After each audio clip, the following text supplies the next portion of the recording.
Alaykum, meni qadrli YouTube jamoam, ya'ni shogirdlarimiz, bizni fanatlarimiz, bizga balet qiladigan, bizni xursand bo'lib kutadigan, videolarimizni kutadigan aka-ukalarimiz. Xudo xolasa nasib bo'lsa, video kam bo'lyapti. Sabab nimaga? Iloji boricha Instagramga video qo'yapmiz. 2,5 minut, 2 minutda videoni to'xtatib Instagramga qo'yapmiz. YouTube'da kam bo'lyapti. Iloji bo'lsa Instagramni ham ular olsalaring yaxshi bo'ladi. Instagramda ham kirganda, poyezd berganda, qidiruvda 93 639 408 tersalaringiz Instagramdagi profilim chiqadi, Abdumalik Umidjon bo'lib chiqadi. Unga ham qo'shilib qo'ysalaring, xudo xolasa yangiliklar berib ketamiz, tushuntirib ketamiz, ancha hammaga manfaatli bo'ladi. Xo'p, bizda asosiy bo'lgan eksport masalamiz, ya'ni chetga eksport bo'yicha xabarlaring bor. 20 million dollarlik dogovor olganmiz, kelishuv bo'lgan. Yana qaytib aytaman, men o'rtadagi yuk tayyorlab beruvchi. Ya'ni o'sha O'rta Osiyoda O'zbekistonda eng katta abyom tayyorlaganimiz uchun bizga aloqaga chiqishdi va kelishib olganmiz. Faqat ozgina bilasizlar, janjal ketayotganligi uchun ozgina chekinish bo'lib turibdi. 5-6 kunga oldin gaplashganimda 15 kun deyishgan. Xo'p, nima bo'ladi? Eksport qanday bo'ladi? Birinchi, o'zimizning Surxondaryodagi yuklar chiqadi, ya'ni men o'zimning yukim va o'zim bilgan o'sha 100 tonna atrofida chiqadigan shogirdlarning yuki chiqadi.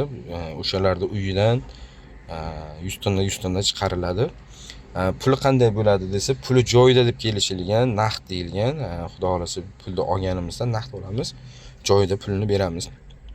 Narx sistemasi, narx qanday bo'ladi desak, 1700 dan 2300 gacha faqat 03 elakdan o'tadi. 03 elak men elab ko'rdim, unchalik qiyin emas, og'ir narsa emas.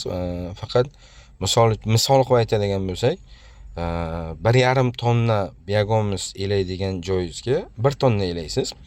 Ya'ni 3 dan 2si 100 tonna bo'lsa 75 kilo, 100 tonna elashingiz kerak bo'lsa 75 tonna elaysiz. Ya'ni ishchi kuchida ozgina vaqt ketadi. Zato shunga yarasha narx ham qimmat. 1700 dan 2200 gacha. Nima uchun 1700 dan 2200 gacha deyilyapti, Umidjon degan savol bo'ladi. Akalar, 1700 bilan 2200 ning farqi, misol uchun boshqa viloyatga borsam, meni o'zim bilan birga, misol uchun bolalarni olib ketaman, yordamchilarni olib ketaman. Men gostinitsada turaman. Chunki o'zi odatda ham, o'zi yuk tarqatganimizda ham shogirdlar uyda turmaganmiz. Endi hamma o'ziga xotirjam bo'lish uchun, hech kimni noqulay bo'lmasligi uchun gostinitsada turiladi va yukni o'sha yerda qabul qilinadi. Ukapovka masalasi bor. Ya'ni ukapovka biz oldin yuk kelishuvda bo'lganda qopda, xaltada bo'lmaydi. Ukapovka mayda ukapovkada bo'ladi. O'shani ishchilarning kuchini biz o'zimiz bo'ynimizga olamizmi? Xullas kelishib olamiz. Birinchi, ikkinchi, uchinchi yuk chiqqandan keyin ancha tajriba oshadi. Undan keyin yaxshi bo'ladi. Keyin yana bitta eng zo'r qiziq savol bo'layapti.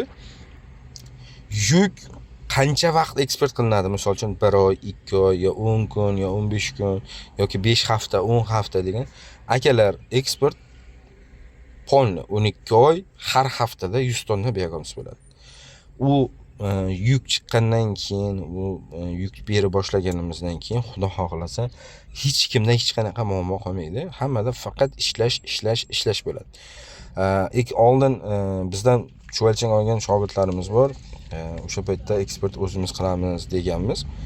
Akalar, men qo'limdan kelgancha harakat qildim. Faqat tavakkalga qo'ymaslikka, tavakkal qilmaslik uchun harakat qildim. Tavakkal qiladigan bo'lsam, to'g'ri, puli zo'r, eksportni o'zim qiladigan bo'lsam, puli zo'r, shogirdlarga ham yaxshi pul tegadi. Lekin xavf katta, pul qaytmaslik xavfi katta. Bir marta yuk berib turib, polni tushib, yo'q bo'lib ketgandan, mayda yuk berib, hammamiz non yeganimiz yaxshi. Non yeganda ham yaxshi non yeymiz, xudo xolasin. Akalar, bu eksport masalasi chiqqandan keyin odamlar o'sha tushunib yetdi. Xudo xolasa biz 2 marta, 3 marta eksport yukni yo'lga qo'yaylik. Albatta hamma narsani tortib, joy-joyiga qo'yib, hamma narsa oldindan o'ylangan. Men misol uchun harakat qilib to'xtaganim yo'q, faqat harakat bilan yuribman. Endi uni kim ko'zi ko'radi, kim ko'rmaydi, u sizlar telefonni nariyog'idan turib men qilayotgan ishimni bilmaysizlar. Men qo'limdan kelgancha harakat qilyapman.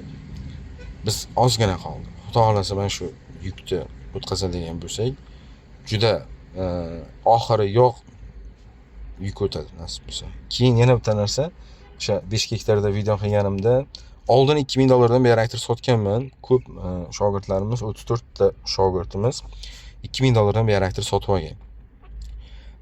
Men aytdim, akalar, ukalar, o'sha $1000 dan agar kimdir reaktor sotib olaman desa, boshqa, misol uchun chetda, Rossiyada, Turkiyada, Amerikada qayerdadir yurgan bo'lsa, 5 oydan keyin kelar, yo 6 oydan keyin kelar, yo 8 oydan keyin kelar.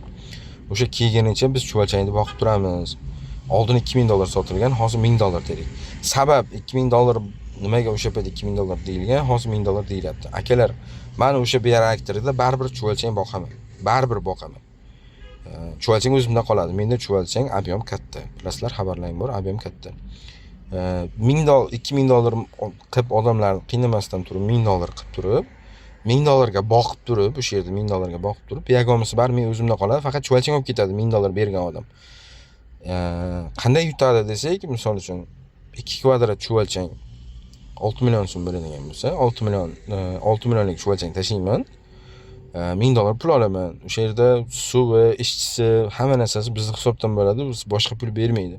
Faqat kelib olib ketgan payti o'zi olib ketadi. Boshqa viloyatdan bo'lsa, Xorazmdan bo'ladimi, Vodiydan bo'ladimi, Toshkent, Samarqand, Buxoro qayerdan bo'lsa ham o'zi kelib olib ketadi. O'zi keladi, o'zi mashina bilan kelib, o'zi mashinani gaplashib, o'zi olib ketadi. $1000 to'laydi, o'sha 20 kvadrat chuvalchang olib ketadi. Endi 20 kvadrat chuvalchangiz 60 million so'm pul bo'ladi. 60 millionlik chuvalchangni olib borib, 20 kvadratni 200 kvadratga qo'yib ishlaydi. Katta ob'yomda zo'r ishlaydi. Albatta Hoji momamiz bor, Samarqanddan. Qizlari qiziqib olgan. Hozirgi kunda o'sha $2000 reaktor olgan. Hozirgi kunda 300 tonna biyagomisi bor kamida. 300 tonna biyagomisi bor. Orada bir ozgina mazalari bo'lmay, o'zlari ham yozib qoladi, ozgina mazalari bo'lmay, chuvalchangga bir 3 oymi qara olmay qo'ygan ekanlar, chuvalchanglar o'lgan ekan, chuvalchang qilib bering Umidjon dedi, chuvalchang qilib jo'natib yubordik. Hozir yana boqyapti, lekin o'sha 3 oy bo'lmagan payti ham biyagomimiz joyida turibdi, suvsiz qolmagan, suv berilib, suvda turgan, vaqtida suv berilgan, faqat go'ng bera olmagan, o'zini mazalari yo'qligi uchun. Yoshi katta momamiz, 80 dan o'tgan, 85 yoshlarda momamiz, 300 tonna biyagomimiz bor. 3 reys yuk o'zlaridan chiqib ketadi. Misol uchun 300 tonnangiz ham 600 million pul bo'ladi. Misol uchun Xudo xolasa nasib bo'lsa eksport paytida 2000 dan olgan taqdirimiz ham 1700 dan 2300 gacha deyapmiz. 2000 dan olgan taqdirimiz ham 600 million pul bo'ladi. Xo'p, boringki, bu yog'i ishchi, unisiga mayli xo'p bir 30 million yoki 40 million xarajat qilsa, 550 million so'm tayin puli bor nasib bo'lsa. Kimdir agar reaktor olaman deydigan bo'lsa $1000, chuvalchang olaman degan bo'lsa 3 million so'm. Faqatgina chuvalchangda chegirma bor, 2 million so'mlik chuvalchang bor. Qanaqa o'sha kvadrat, o'sha korobka bo'ladi. Faqat bizda kam ta'minlangan daftarda Qumqo'rg'on, Sho'rchi, Boysun, Jarqo'rg'on tumanlarida biz yuk beramiz deb joy tayyorlatganmiz. Faqat o'sha ozgina kutilayotganligi sababli o'shalarga bitta banan korobkasini 1 milliondan xullas. O'zi 1 kvadratda 2 ta banan korobka bo'ladi. 2 million so'mga beriladi. Qolganlarga o'sha 3 million so'm, shu eski narx, o'sha 2020-yil qancha necha puldan sota boshlagan bo'lsam, hozir ham o'sha narsa sotyapmiz. 3 million so'm, xudo xolasa eksportga chiqib, hamma narsa joyiga tushib, oldingi savdo 50 ming, 60 ming dollarlik oldingi savdo qaytib kelgan paytda, o'sha paytda $300 qilamiz. Hozir sabr. Akalar, negativ ko'p-da. Men 92-yilman, 34 yoshdaman-da. 34 yoshdagi bolani qilgan mehnatini birinchi qilib qo'ying. Agar mendan kichkina bo'lsangiz, ota-onangiz men qilgan mehnatni qilib qo'ysin, keyin undan keyin negativ gapirsangiz bo'ladi. Men yaxshigina umrimni, yaxshigina pulimni, yaxshigina hayotimni bu biznes uchun tikkanman. Shuning uchun hamma o'zini hurmatini bilsin. Hurmatini bilmaydigan odam bo'lsa, 93 639 4 nomer. Telefon qilsin, lupa payt ko'taraman. Luboy masalada, luboy joyda, luboychasiga kelishib olamiz. Ko'cha temasida bo'lsa, ko'cha temasida, gap bilan bo'lsa, gap bilan, luboy temada kelishib olamiz. Rahmat, biz mehnat qilyapmiz, hurmatiga yetaylik. 93 639 4 8 Surxondaryo viloyati Termiz shahridan Umidjon. Sog' bo'lamiz.